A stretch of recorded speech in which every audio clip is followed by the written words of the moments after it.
حصل إيه لمّا بقى لي شهر باصحى بدري أصلّي الفجر وأتمرّن الصبح قبل الشغل.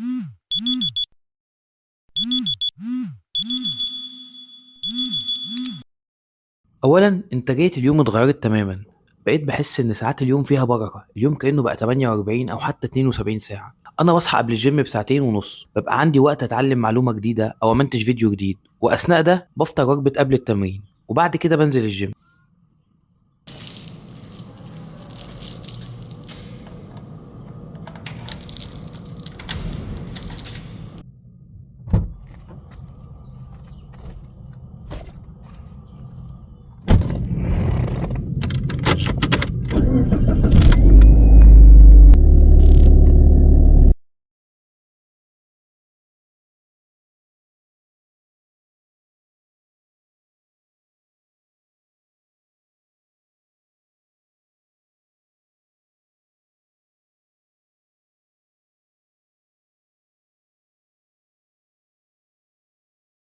إنتاجيتك بدري في اليوم مع ممارسة الرياضة بتعلّي هرمون الدوبامين عندك وتحسسك إنك تقدر تنجز أي مهام. بعد الgym بابدأ شغلي وده ممكن يستمر من 09:30 لحد 17:00 المغرب أو العشا حسب ظروف اليوم.